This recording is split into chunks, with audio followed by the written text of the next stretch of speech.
네, 얼마 전에 권사님 한 분께서 저에게 책을 선물로 주셨습니다. 류호준 교수님이 쓰신 하나님은 다른 길로 오신다라는 책을 저에게 선물로 주셨는데, 이 책은 누가복음을 강해한 책이라고 할 수 있습니다. 한번 그 책도 우리 성도님들도 한번 읽어보시면 좋을 것 같습니다. 저도 읽고 있는데 책 내용이 너무 좋습니다. 그래서 제가 오늘 이 책 제목을 보고 이 설교 준비를 하면서 이 설교 주제에 딱 맞는 제목이다라는 생각이 들어서 류호준 교수님의 책의 제목을 인용하여 오늘 설교 주제를 정했다라는 것을 미리 말씀을 드립니다. 네, 우리는 살아가다 보면 삶의 문제들을 만나게 됩니다. 도저히 손 쓸 수 없는, 생각지도 못한 이 당황스러운 상황 앞에 가로막힐 때가 있죠. 자녀의 문제, 경제적인 문제, 건강의 문제, 그리고 관계의 문제, 또 대체 앞으로 나는 어떻게 살아가야 하나라는 미래에 대한 막막한 문제들이 우리의 삶에서 짓누르곤 합니다. 우리는 그럴 때 이 무거운 문제를 가지고 하나님 앞에 나와 기도하며 하나님께 부르짖죠.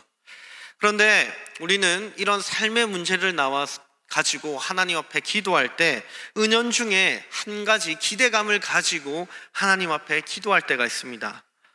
어떤 기대냐면 하나님이 눈에 보이는 방식으로 좀 기적을 일으켜 주시고 이 비참한 상황을 진짜 말도 안 되게 한 번에 탁 뒤집어주는 그런 기적 같은 역사가 내 삶에 일어나길 바라는 기대감을 가지고 우리가 기도할 때가 있습니다.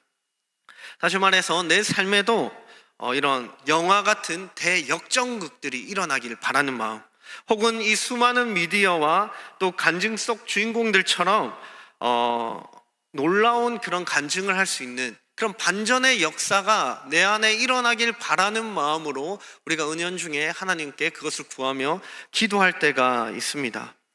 그러나 물론 하나님께서 그렇게 응답해 주실 때도 있지만 하나님 대부분은 기대했던 이 화려한 역전은 일어나지 않고 기도는 뭔가 더디 응답되는 것만 같이 하나님께서 그렇게 일을 하실 때가 있다라는 것이죠. 그래서 그때마다 우리는 그런 기대를 가지고 기적의 상황들, 하나님의 대역전극들, 우리는 그런 것들을 기대하고 기도하지만 현실은 녹록치 않고 그런 일들이 일어나지 않는 것을 보면서 우리는 하나님 앞에서 실망과 좌절을 경험할 때가 있습니다. 때로는 이 절망과 좌절이 하나님을 향한 분노로 바뀌기도 합니다. 왜 이런 절망과 분노가 생길까요? 그 이유는 하나님이 내가 정해놓은 방식이 아니라 하나님은 때로는 전혀 다른 방식으로 일하기 때문에 그렇습니다. 하나님께서 나에게 기적과도 같은 대역전극들을 일으켜주길 원하면서 하나님 내 삶에 이렇게 일해 주시면 좋을 것 같습니다 라고 우리가 기대하고 기도했지만 그런 방식이 아닌 하나님이 다른 방식으로 일할 때 우리는 거기서 불평과 불만과 때로는 절망과 좌절, 분노가 일어나는 것이죠. 오늘 본문에도 이처럼 깊은 좌절과 분노에 절망에 빠진 한 사람이 등장합니다. 그 사람이 바로 우리가 잘 알고 있는 위대한 선지자 엘리야입니다. 엘리야는 지금 오늘 본문에서 보시면 호렙산의 한 동굴에서 좌절하고 있습니다. 그는 왜 절망과 좌절의 동굴 안에 있을까요? 엘리야 역시 우리와 같이 엘리야 역시 하나님이 모든 상황들을 다 극적으로 기적적으로 역전시켜 줄 거라고 믿고 있었기 때문에 그렇습니다. 왜 이런 생각을 했냐면 엘리야는 바로 얼마 전 어떤 일을 경험했냐, 갈멜산에서 바알 선지자 450명과 대결을 했습니다. 그런데 그때 하나님께서 엘리야의 기도를 들으시고 불을 떨어뜨려 주셨죠. 그리고 하나님은 이 바알 선지자 모두를 멸하셨습니다. 이 엘리야는 얼마 전까지만 해도 위대한 영적인 승리를 경험한 상태였습니다. 그러니 엘리야의 가슴에 얼마나 기대감으로 벅차올랐겠습니까? 아마 이렇게 생각했을지 모릅니다. 이제 다 끝났다. 이 악한 이스라엘 백성들과 악한 아합 가문은 하나님이 더 큰 불을 떨어뜨리셔서 이들을 심판하시고, 이들을 하나님께서 심판하셔서 정화시켜가지고 하나님이 이제 깨끗하게 하시겠지, 하나님이 이들을 심판하시겠지, 그래서 이스라엘에 다시 한번 영적인 부흥이 찾아오고 저 악한 아합 가문은 이제 완전히 무너질 거야 라는 그런 기대감을 엘리야는 가지고 있었을지도 모릅니다. 그러나 그런 기대와 달리 엘리야가 마주한 현실은 너무나 혹독했습니다. 너무나 잔인했죠. 어떤 현실을 마주했습니까? 지금 아합 가문이 몰락하는 것을 떠나서 지금 아합의 아내인 이세벨이 엘리야를 죽여버리겠다고 지금 이야기하고 있습니다. 눈 하나 깜짝하지 않습니다. 그리고 엘리야가 보기에 이스라엘 백성들이 회개하지 않는 것처럼 보입니다. 영적인 부흥이 찾아올 것이라고 엘리야는 기대했지만 아합 가문을 하나님이 더 큰 불을 떨어뜨려서 이들을 심판해 줄 거라고 기대했지만 현실은 너무나 혹독했죠. 오히려 지금 엘리야가 경험하는 현실은 죽음의 위협 앞에 서 있는 현실이었습니다. 그는 도망치는 신세가 되었고 이스라엘 백성들은 여전히 돌이키지 않는 것처럼 보입니다. 전혀 다른 상황을 맞이한 엘리야, 기대했던 상황과 완전히 다른 상황을 맞이한 엘리야는 지금 이렇게 생각하고 있을지도 모릅니다. 엘리야의 눈에는 하나님이 침묵하고 계신다 라고 생각할지도 모르겠죠. 그래서 그는 지금 호렙산에 숨어버린 겁니다. 물론 그 전에 우리가 잘 알다시피 로뎀 나무 아래에서 자기를 죽여달라고 또 이야기도 했지만 하나님 다시 회복시켜서 호렙산에 이르렀는데 지금 또 절망에 빠진 겁니다. 엘리야는 그렇게 침묵하시는 그 하나님 앞에서 본인이 보기에 하나님이 침묵하는 것처럼 보이니 절망과 좌절에 빠진 겁니다. 하나님이 도무지 이해가 되지 않는 겁니다. 지금 엘리야의 이성적인 판단과 생각으로는 하나님이 지금 당장 아합 가문을 멸해도 모자랄 판에 저들을 살려두시고, 그리고 심지어 지금 자기의 목숨을 위협받게 만드는 이 상황을 만드신 이 하나님이 엘리야는 지금 이해가 되지 않는 것이죠. 그래서 어쩌면 지금 엘리야는 하나님께 상처받았을지도 모릅니다. 상처받은 마음으로 이렇게 지금 항변하고 있는 것이죠. 하나님, 내가 이렇게 목숨 걸고 사역했는데 지금 이 결과가 이게 뭡니까? 하나님, 지금 이렇게 하실 때가 아니라 나를 지켜주시고 저 아합 가문을 심판하시고 이스라엘 백성들을 영적인 부흥과 각성으로 일으켜 세워주셔야 하는 거 아닙니까? 지금 하나님 뭐 하고 계십니까? 라고 이 엘리야는 항변하고 있는 것이죠. 엘리야는 사실 지금 어떤 실수를 하고 있냐? 하나님을 자신의 생각으로 제한하고 있는 실수를 하고 있습니다. 하나님이라면 당연히 이런 방식으로 일하셔야지 라고 하나님의 일하심을 자기가 제한하고 있죠. 그리고 심지어는 뭐라고 말하고 있는 겁니까? 하나님한테 하나님 이런 방식으로 이런 길로 인도하셔야죠 라고 하면서 감히 인간이 창조주에게 이렇게 해야 된다고 길을 제시하고 있는 그런 상황입니다. 엘리야는 그것이 상식적이고 지혜로운 일이라고 본인이 판단한 것이죠. 때로는 우리도 엘리야처럼 하나님을 제한할 때가 있다라는 겁니다. 나의 상식과 나의 경험, 나의 지혜로 하나님을 판단하고 하나님을 제한하려고 합니다. 그리고 하나님이 마치 나보다 지혜롭지 못한 분인 것처럼 이렇게 하나님한테 훈수를 두죠. 하나님, 지금 이런 상황에서는 이런 방식이 아니라 하나님 저런 방식으로 일하셔야죠 라고 하나님께 훈수하며 심지어 하나님을 내가 통제하려고 하죠.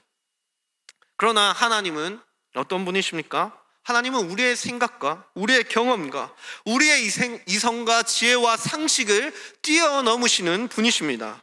우리가 하나님을 통제할 수 없습니다. 하나님이 우리를 통제하시는 분이십니다. 엘리야는 지금 이 진리를, 이 사실을 놓쳐버리고 있다라는 겁니다. 어쨌든 자신의 생각과 방식이 옳다고 고집부리며 왜 그렇게 하지 않으시냐며 따지는 엘리야에게 오늘 본문에서 하나님은 찾아오십니다. 좌절과 절망이라는 동굴에 갇힌 엘리야를 건져내시기 위하여 하나님이 지금 또 먼저 찾아오고 계시는 것이죠. 엘리야를 그래서 하나님은 위로하십니다. 그런데 엘리야를 위로하시는 이 하나님의 모습을 보면서 우리는 한 가지 진리를 발견할 수 있습니다. 그것은 이 엘리야를 위로하시는 하나님의 모습을 보면서 우리가 깨달을 수 있는 진리는 무엇이냐? 바로 하나님은 때로는 우리가 정해놓고 기다리는 길이 아닌 다른 길로 오실 때가 있다라는 사실입니다. 다시 한번 말씀드립니다. 하나님은 우리가 정해놓은 길이 아닌 다른 길로 오시는 분이시다라는 것을 우리는 오늘 본문을 통해서 알 수 있습니다. 우리 본문 11절 12절을 함께 보겠습니다. 11절 12절 함께 읽겠습니다. 시작.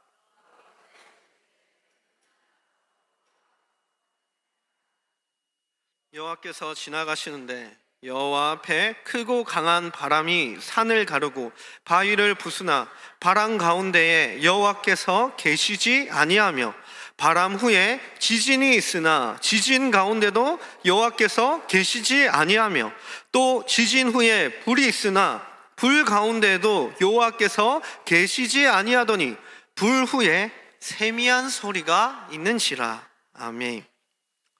자, 왜 하나님은 우리가 생각해 놓은 길이 아닌 다른 길로 오시는 분이신가? 우리는 이 본문을 통해서 알 수 있습니다. 본문을 보시면 하나님께서 지금 크고 강한 바람으로 어떻게 하시죠? 산을 가르시고 바위를 부수십니다.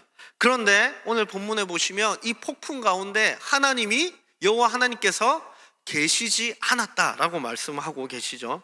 그리고 지진이 있습니다. 그런데 이 지진 가운데도 하나님이 계시지 않았다라고 이야기합니다. 그리고 불이 있었습니다. 그런데 그 불 가운데도 하나님은 계시지 않았다라고 말합니다. 자, 이게 무슨 말이냐? 이 폭풍과 지진, 이 불은 구약 시대 때 무엇을 상징하냐면 하나님의 임재를 상징하는 자연 현상이었습니다. 과거에 모세가 시내산에서 하나님의 임재를 경험할 때 어떤 현상이 있었냐? 불과 지진이 있었습니다. 그래서 이 불과 지진, 폭풍은 때로는 하나님의 임재를 상징하는 자연 현상이죠. 그런데 이 하나님의 임재를 상징할 뿐만 아니라 이 폭풍과 불과 지진은 때로는 또 무엇을 상징하냐? 하나님의 심판을 상징하는 자연 현상이기도 했습니다. 시편 68편 2절을 보시면 불이라는 이미지를 사용하여 원수들의 멸망을 말하기도 합니다. 이 시편 기자가. 그리고 우리가 잘 알고 있는 이 엘리야, 이전에 어떤 일이 있었습니까? 하나님이 불을 떨어뜨리셨죠. 그래서 거기는 바알 선지자들을 다 하나님께서 멸하셨습니다. 그래서 불이라는 것은 때로는 하나님의 심판을 상징합니다. 그리고 나훔서 1장 3절에서 6절을 보시면 여호와를 거스르는 자들을 하나님이 폭풍과 불로 심판하시는 내용들을 우리가 볼 수 있습니다. 따라서 이 불과 지진 그리고 폭풍은 하나님의 임재를 상징하지만 때로는 동시에 하나님의 심판을 상징하는 도구이기도 하다라는 것이죠. 이런 하나님의 심판인 관점에서 볼 때 엘리야는 기대했을지도 모릅니다. 지금 밖에 폭풍과 그리고 불과 지진이 일어나고 있습니다. 어떻게 생각하겠습니까? 하나님이 드디어 내 기도를 들으시고 하나님의 아합 가문과 악한 이스라엘 백성들을 드디어 불과 폭풍과 지진으로 심판하시구나 라고 생각했겠죠. 하나님이 드디어 내 기도를 들으셨네. 하나님이 드디어 내 말을 들어주시네. 다 진작에 이렇게 하실 것이지 왜 이제 와서 이렇게 하시냐. 아이고 하나님 어쨌든 감사합니다 이렇게 생각했을지도 모르겠죠. 그런데 오늘 본문을 보시면 놀랍게도 그 폭풍과 그리고 불과 지진 가운데 뭐라고 말합니까? 여호와께서 계시지 않았다라고 이야기하고 있습니다. 이 말은 어떤 말일까요? 엘리야가 기대하고 정했던 길로 하나님이 오시지 않았다라는 겁니다. 계속해서 엘리야는 그것을 기대했습니다. 불과 폭풍과 지진으로 하나님 저 악한 아합 가문과 악한 이스라엘 백성들을 지금 당장 심판해 주세요. 눈에 보이는 이 기적의 방식으로 지금 다 쓸어버려서 하나님의 영광을 나타내 주세요. 그걸 엘리야는 원했죠. 그게 엘리야의 길이었습니다. 그게 엘리야가 원하던 방식이었습니다. 그러나 하나님은 그 가운데 계시지 않으셨죠. 이 말은 하나님이 엘리야가 원하는 길로 그 방식으로 오시지 않았다라는 그런 의미죠. 오히려 그분은 오늘 말씀에서 어떻게 오셨습니까? 세미한 음성으로 오셨다라고 말씀하고 있습니다. 세미한 음성으로 말씀하셨다는 것은 착각하고 있는 엘리야를 사랑으로 설득하시는 하나님의 친절한 음성을 뜻하기도 합니다. 하나님은 이 세미한 음성으로 지금 이렇게 사실 말씀하고 계시는 겁니다. 착각하고 있는 엘리야에게 하나님 드디어 내가 원하는 방식으로 일하여 주시군요 라고 이렇게 말하고 있지만 하나님은 그 가운데 계시지 않으시면서 세미한 음성으로 사실은 이렇게 말씀하시는 것이죠. 나는 네가 생각했던 길이 아닌 다른 길을 통해 이 일을 이룰 거란다. 그러니 너는 내가 할 일들을 그냥 지켜봐라 라고 하나님께서 말씀하시죠. 그렇다면 하나님께서는 어떤 방식으로 일을 하시기 위해 이렇게 오셨을까요? 그 하나님의 방식이 상세히 기록되어 있는 것이 15절에서 17절 말씀입니다. 우리 같이 함께 읽어보겠습니다. 시작. 여호와께서 그에게 이르시되 너는 내 길을 돌이켜 광야를 통하여 다메섹에 가서 이르거든 하사엘에게 기름을 부어 아람의 왕이 되게 하고 너는 또 님시 아들 예후에게 기름을 부어 이스라엘의 왕이 되게 하고 또 아벨 무올라 사밧의 아들 엘리사에게 기름을 부어 너를 대신하여 선지자가 되게 하라. 하사엘의 칼을 피하는 자를 예후가 죽일 것이요 예후의 칼을 피하는 자를 엘리사가 죽이리라. 자, 이 말씀은 15절에서 17절의 말씀은 하나님이 엘리야에게 새로운 사명을 불어넣어주는 말씀인가 동시에 하나님께서 아합 가문을 어떻게 심판하실 것인지를 말씀하고 계시는 방식이라고 할 수 있습니다. 하나님은 하사엘이라는 자를 기름 부어 아람 왕으로 세우시고 그리고 예후라는 자를 기름 부어 이스라엘의 왕으로 세울 것이라고 말씀하십니다.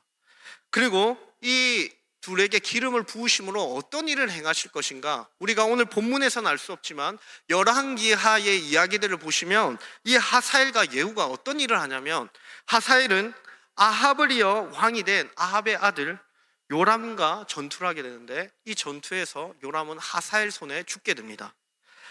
하사엘을 통해서 아합 가문의 몰락이 본격적으로 시작되는 것이죠. 그리고 그 몰락의 방점을 찍은 사람이 누구냐? 바로 이 새로운 북이스라엘 왕이 될 예후를 통하여 아합 가문의 몰락을 방점을 찍습니다.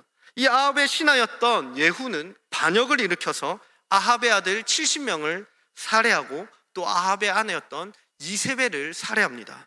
그렇게 반역을 일으켜 아합 가문을 완전히 예후의 손 안에서 몰락이 되어버립니다.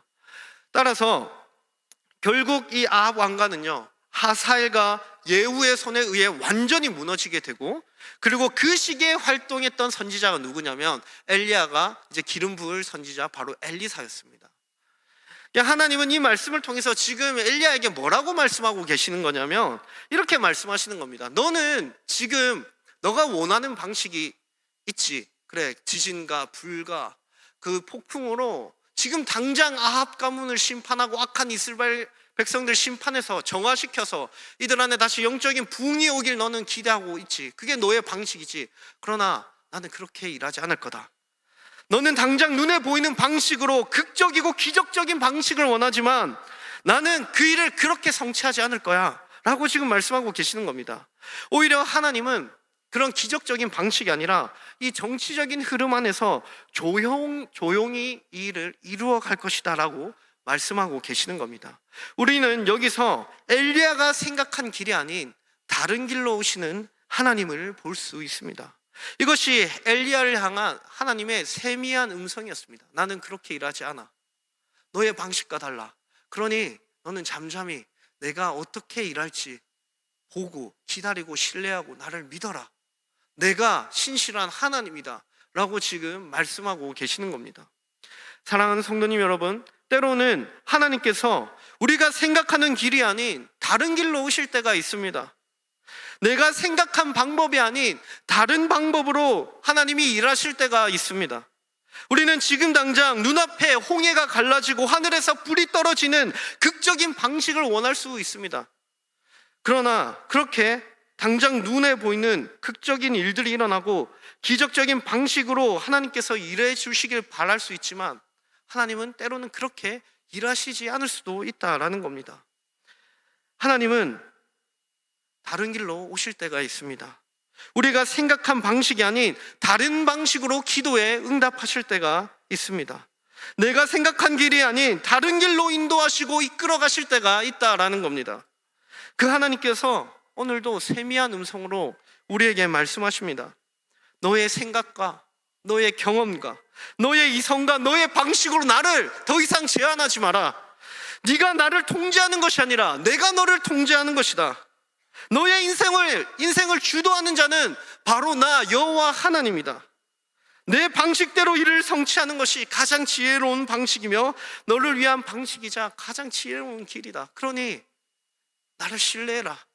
너가 생각한 방식이 아닐지라도 내가 내 방식으로 일한다면 그것이 가장 좋은 길이고 완전한 길이다. 이제 나를 신뢰하고 나를 바라보고 나를 의지해라 라고 하나님은 오늘 말씀을 통하여 동일하게 우리에게 말씀하고 계십니다. 우리가 다시 본문으로 돌아와서 하나님은 이 절망의 길에 서 있는 이 엘리야를 위로하시며 이제 절망의 길이 아닌 회복의 길로 인도하시는 모습을 볼 수 있습니다.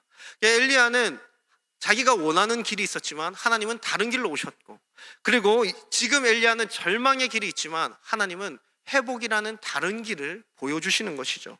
엘리야는 지금 모든 것이 끝났다고 생각했습니다. 그의 고백을 보면 엘리야가 얼마나 자기 연민에 빠져서 절망 가운데 있었는지를 볼 수 있습니다. 우리 10절 말씀, 14절 말씀이 그 엘리야의 고백인데 우리 10절, 14절 동일한 말씀이거든요. 우리 같이 한번 읽어보겠습니다. 시작.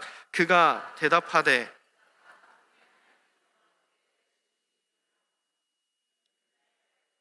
주의 언약을 버리고 주의 제단을 헐며 칼로 주의 선지자들을 죽였음이오며 오직 나만 남았거늘 그들이 내 생명을 찾아 빼앗으려 하나이다. 자, 이 엘리야는 지금 뭐라고 말하고 있냐면 이스라엘 자손이 제단을 헐고 선지자들을 죽이고 자신의 생명까지 이제 빼앗으려고 한다라고 말하고 있습니다. 그러나 사실은 지금 엘리야가 오버하고 있죠. 과장하고 말하고 있습니다. 사실은 이스라엘 백성들이 아니라 이 엘리야의 생명을 위협하고 있는 인물이 누굽니까? 이세벨입니다. 그리고 지금 자기 자신만 남았다라고 말하고 있는데 사실은 이 엘리야는 이것도 자기가 지금 과장하고 있다는 것을 본인도 알고 있을 겁니다. 왜냐하면 엘리야가 그 전에 누구를 만났냐면 아합의 신하였지만 그럼에도 이 사람은 여호와를 경외하던 사람인데 바로 오바댜라는 사람입니다. 이 엘리야가 오바댜를 만났는데 오바댜가 이 엘리야에게 무슨 말을 했냐면 주의 선지자가 아직 100명이 살아있습니다 라는 보고를 엘리야에게 했습니다. 그러니까 엘리야는 알고 있어요. 자기 혼자만 남은 게 아니라 아직도 주의 선지자 100명이 남아있습니다. 그런데 지금 뭐라고 이야기하고 있습니까? 자기 연민에 빠져서 자기 열심과 자기 의에 빠져서 지금 뭐라고 말합니까? 이스라엘이 나를 죽이려고 하고 지금 나 혼자 남았습니다 라고 과장하고 있습니다. 왜 이렇게 과장하고 불평하겠습니까? 그 이유는 모든 것이 끝났다고 말하는 이 자신의 주장을 합리화시키기 위하여 지금 상황을 과장하여 해석하고 있는 것이죠. 그렇게 그는 왜곡된 시선으로 현실을 보며 지금 이렇게 말하는 겁니다. 이럴 거면 내가 왜 사역하면서 이런 고생을 해야 합니까? 하나님, 이제 나 혼자 남았는데 나보고 지금 뭘 어떻게 하라는 겁니까? 하나님, 내 기도도 안 들어주고 내가 원하는 방식대로 일하시지도 않을 거면서 도대체 나보고 어떻게 하라는 겁니까? 나 혼자 남았지 않습니까? 나 이제 죽게 생겼습니다. 그렇게 지금 하나님 앞에서 불평하면서 이제 나 다 포기할 거예요. 하나님 알아서 하세요. 저 사역 안 할 거예요. 사명 감당 안 할 거예요. 내 삶 그냥 포기할 거예요. 나보고 어떻게 하라는 겁니까? 내가 이 상황과 문제를 내가 어떻게 해결할 수 있겠습니까? 라고 지금 불평하고 있죠. 엘리야는 절망의 길에 서 있습니다. 우리도 때로는 신앙생활을 하고 삶을 살아가다 보면 혼자 남은 것만 같은 외로움과 두려움에 사로잡힐 때가 있습니다. 내가 발버둥 친다고 해서 현실이 바뀔까? 세상 속에서 믿음으로 살아낸다고 해서 뭐 달라질 게 있을까? 현실과 상황 앞에 좌절하며 때로는 모든 것이 다 끝났다고 생각할 수도 있습니다. 그렇게 혼자 남은 것만 같고 모든 것이 절망적인 상황이다라고 판단할지도 모르죠. 그러나 오늘 본문을 보시면 하나님은 우리에게 그렇지 않다라고 말씀하십니다.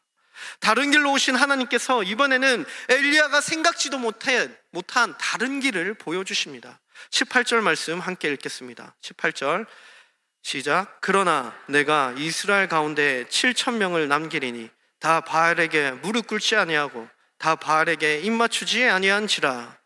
하나님은 엘리야의 생각이 잘못되었다는 사실을 나무라 하시거나 몰아세우시면서 그렇게 정죄하시는 것이 아니라 사랑으로 설득하며 지금 세미한 음성으로 말씀하십니다. 뭐라고 말씀하시냐? 다 끝났다라고.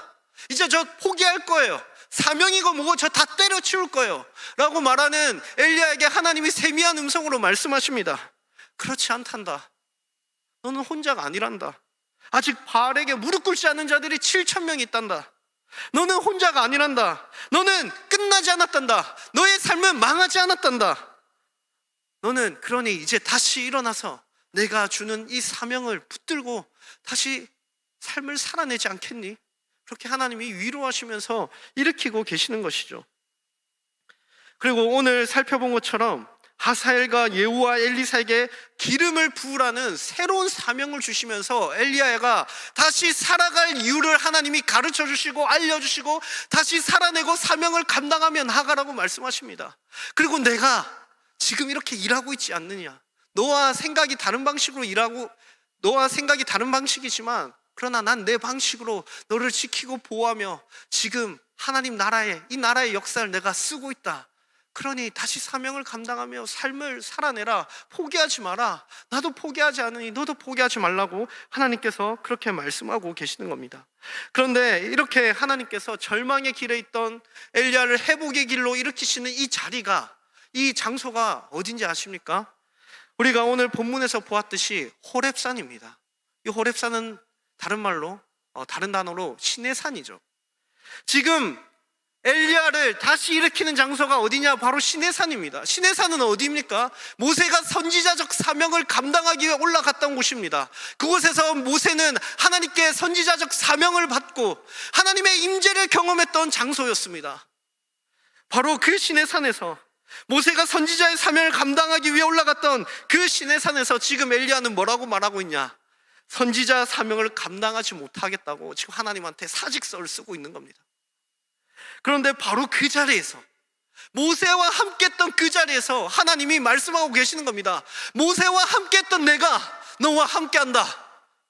내가 너를 인도한다. 내가 일하고 있다. 이스라엘은 망하지 않는다. 너는 망하지 않는다. 내 백성들은 망하지 않는다. 그러니 다시 사명을 감당하며 삶을 살아내지 않겠니? 그렇게 신의 산에서 모세를 세웠던 그 자리에서 하나님이 다시 엘리야를 회복시키고 세우고 계신다라는 사실입니다. 사랑하는 성도님 여러분, 실패의 자리에서 일으키시는 하나님의 신실하심을 보십시오. 그 실패의 자리가 하나님의 역사가 다시 시작되는 자리인 줄 믿으시길 바랍니다. 하나님은 오늘도 우리를 그렇게 일으키시는 분이십니다. 실패의 자리에서, 낭망의 자리에서 내가 너에게 어떻게 행하였는지, 지금까지 어떻게 이끌어갔는지 기억해라. 우리는 실패의 자리에서 은혜를 잊어버릴 때가 많습니다. 그러나 엘리야가 실패의 자리에서 모세를 세우셨던 그 하나님의 은혜를 다시 되새긴 것처럼 우리도 실패의 자리에서 하나님의 은혜를 되새겨야 합니다. 하나님이 지금까지 우리를 어떻게 인도하셨는지, 그리고 앞으로 우리를 어떻게 인도하실지 그 실패의 자리에서 보아야죠. 그 자리에서 그런 자들이 다시 회복되고 일어서게 되는 것입니다. 하나님은 우리를 회복시키는 분이십니다. 다시 사명을 감당하게 하시는 분이십니다. 다시 살아내게 하시는 분이십니다. 사랑하는 성도님 여러분, 우리의 예상을 뛰어넘어 전혀 다른 길로 오시고 전혀 다른 길을 보여주시는 이 하나님의 역설적인 사랑은 엘리야의 시대를 지나 구속 역사 속에서 가장 찬란하게 빛나며 완성됩니다. 호렙산의 세미한 음성으로부터 약 900년의 세월이 흐른 뒤 하나님은 다시 엘리야처럼 실패와 좌절과 낭만과 자기 연민과 죽음과 죄의 자리에 있는 자신의 백성들을 구원하시기 위하여 이 땅에 오셔서 그분은 또다시 한번 다른 길로 찾아오셨습니다. 당시 로마 압제에서 해방되기를 원했던 많은 백성들은 자신들을 구원할 메시아를 기다렸습니다. 위풍당당한 왕을 원했습니다. 폭풍과 불과 지진과 같은 강력한 힘으로 로마를 쓸어버릴, 다윗의 시대를 회복시킬 그런 메시아를 기다리고 있었습니다. 그런 사람이야말로 구약에 약속된 메시아라고 생각했을지 모르죠. 그러나 하나님은 이번에도 그들이 생각했던 방식과 다른 길로 그분이 오셨습니다. 오히려 그분은 폭풍과 불과 지진과 같은 강력한 방식으로 오시지 않으셨습니다. 오히려 그분은 세미한 음성과 같이 조용히 이 땅에 내려오셨습니다. 누구도 주목하지 않는 말구 위에서 태어나셨습니다. 나사렛이라는 작은 시골 동네에 지내시면서 옥수의 일을 하는 평범한 모습으로 오셨습니다. 그는 칼과 창과 군대, 천군 천사를 사용하여 로마를 정복하시는 것이 아니라 도리어 창과 칼과 면류관에 찔리셔서 채찍을 맞으시고 십자가에 못 박히시는 연약한 모습으로 죄와 사망의 권세를 정복하셨습니다. 그래서 사람들은 자신들이 원했던 메시아, 왕의 모습이 아닌 예수님의 모습을 보며 실망하며 그를 조롱했습니다. 하나님이 이런 방식으로 우리를 구원하시고 회복시키실 그럴 일이 없어. 아니야, 그렇지 않아 라고 단정했습니다. 그러나 하나님은 이번에도 다른 길로 오셨습니다. 세상이 볼 때는 미련하고 실패한 것처럼 보이는 그 십자가에서의 침묵과 죽음이 사실은 죄와 사망의 권세를 깨부수는 하나님의 가장 위대한 다른 길, 구원의 길이었습니다. 가장 연약하고 미련해 보이는 십자가에서의 죽음이라는 방식을 통해 하나님은 생명의 꽃이 피어오르게 하셨습니다. 부활의 아침을 활짝 여셨습니다. 예수 그리스도께서 죽음을 이기시고 부활하심으로 우리를 절망의 자리에서 소망의 자리로 옮기셨습니다. 죄와 사망의 권세에서 해방되어 그의 영원한 아들의 사랑의 나라로 우리를 옮기셨습니다. 그렇게 우리는 영생을 누리며 하나님의 사랑의 품에서 안식하며 기쁨을 누리는 자리에 서게 되었습니다. 말씀을 맺겠습니다. 엘리야는 눈에 보이는 화려한 불을 기대했지만 하나님은 영혼을 살리는 세미한 음성으로 오셨습니다. 세상은 로마를 부술 강한 왕을 기대했지만 예수님은 백성들의 죄를 짊어지시는 십자가의 침묵의 길로 오셨습니다. 바로 그 예수 그리스도께서 절망의 동굴 속에 갇혀 떨고 있는 우리의 삶의 자리로 친히 걸어 들어오십니다. 그리고 세미한 음성으로 우리의 지친 어깨를 어루만지며 말씀하십니다. 사랑하는 내 아들아, 내 딸아, 너는 혼자가 아니란다. 7,000명의 발에 무릎 꿇지 않는 자들이 있었던 것처럼 내가 너의 옆에 있지 않느냐? 그리고 나의 몸된 교회가 있지 않느냐? 내 생각은 네 생각보다 훨씬 크단다. 내 지혜는 너의 지혜보다 측량할 수 없을 만큼 위대하단다. 그러니 이제 나를 신뢰하렴. 내 손을 잡고 이제 나와 함께 다시 걸어가고 사명을 감당하고 삶을 살아내자. 그렇게 우리 주님이 오늘도 절망의 길을 뚫고 세미한 음성으로 우리에게 그렇게 말씀하십니다. 혹시 지금 기도가 막히고 내 뜻대로 상황이 풀리지 않아 하나님이 침묵하신다며 깊은 영적 동굴 속에서 울고 계시는 성도님이 계십니까? 낙심하지 마십시오. 하나님이 일하시지 않는 것이 아닙니다. 단지 내가 예상하지 못한 다른 길에서 더 크고 완벽한 계획을 이루고 계실 뿐입니다. 우리의 이성과 경험으로 하나님을 제한하지 맙시다. 나보다 나를 더 잘 아시며 가장 완전한 길로 내 인생을 인도하실 그 신실하신 하나님을 신뢰합시다. 십자가라는 전혀 다른 길로 우리에게 영원한 승리를 주신 예수 그리스도 안에서 살아가는 인생은 절대 망하지 않습니다.